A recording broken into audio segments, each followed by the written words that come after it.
Hello, ndadzoka zvekare komanda Ana pano. Tiri kutaura nenyaya yeprayer. Zvehupenyu, zvemudzimba, nekuti ndo mamunonzwa zvakanyanya zvichinzi prayer. Namatai. Chii chinonzi prayer? Ndonamata seiko? Ndozvifambisa sei? Kwenga handisi kumboona wani zvinhu zvichifamba sendiri kunamata wani. Chii chacho chinombonzi kunamata? Chii? Alright. Saka regai nditange nekuverenga Hebrews chapter 11 verse 6. Hebrews chapter 11 inotaura nezvekutenda. Inonzi pachirungu faith. Uye pasina kutenda hazvibviri kufadza Mwari, nokuti ani nani anouya kwaari anofanira kutenda kuti ariko, uye anopa vanomutsvaka nomwoyo wose mubayiro wavo. Vanomutsvaka nomwoyo wose mubayiro wavo. Pasina kutenda hazvibviri kufadza Mwari. Saka kana tichitaura nyaya yekutenda zvichinzi pasina kutenda hazvibviri kufadza Mwari, zvakureva kuti tisati taita chimwe chinhu chese. Nyaya yekutenda inokosha. Okay, asi tiri kutaura zveprayer. Saka tofanira kubatanidza prayer nefaith. Prayer nekutenda. Tofanira kubatanidza faith nezvimwe zvinhu zvese. Alright. Toenda pana Hebrews chapter 10 verse 38. Inotiyo nechirungu, now the just shall live by faith. Nechishona, akarurama achararama o achararamiswa nekutenda. Ndiri panyaya yeprayer. Akarurama ndiani? Iwe neni takarurama nekuti takatenda kuna mambo Jesu. 2 Corinthians chapter 5 verse 21. Ndakanzwa munhu achinamata achiti, Baba, ndiruramiseiwo. Takaruramiswa kare namambo Jesu. Zvakatokwana. Vakatora zvitadzo zvangu zvose, vakatora kusarurama kwangu kwose, vakatora zvese zvakaipa zvangu, nhamo, urombo zvese, zvikaiswa pavari pamuchinjikwa. Ivo vakatora kururama kwavo, kunaka kwavo, zvose zvakanaka, vakazvisa pandiri. Ndosaka ndichiti kana ndiri muna Jesu ndachisikwa chitsva, ndakakwana.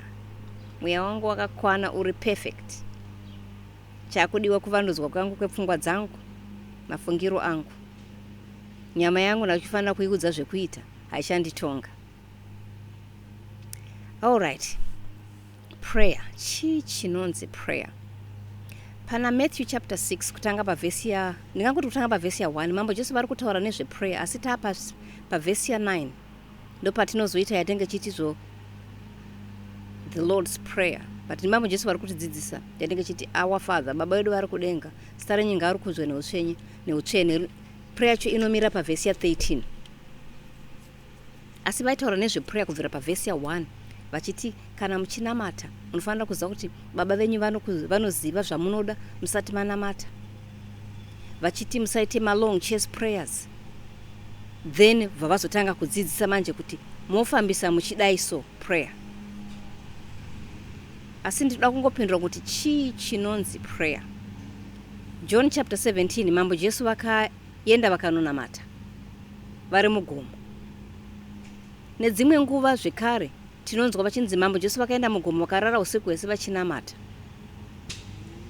Ephesians chapter 6 pavhesi ya 18 inotaura zvekare kuti namatai maprayers nekunamata kwakasiyana siyana.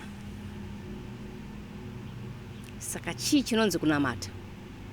Saka ndakungoita nechidimbo pano apa nekuti kwaita noise, vanhu vari kucheka huswa. Prayer, ukama, relationship. Haingori yatingangoda kungoti hongoti ngaiti communication, but relationship. Zvese zvandiri prayer. Zvese zvandiri pamberi paBaba ndiri prayer. Inini? Psalm 103 verse 1. Rumbidza Jehovha moyo wangu nezvese zviri mandiri, rumbidza Mwari. Inini ndese ndiri prayer. Mafungiro angu, maitiro angu, zvandinotaura ndichingotaura zvangu zvinounza zvibereko. Saka ndoda kumira pano apa tichifungisa kuti prayer iyi, kana inini wese ndiri prayer, relationship yangu na baba vangu iri prayer,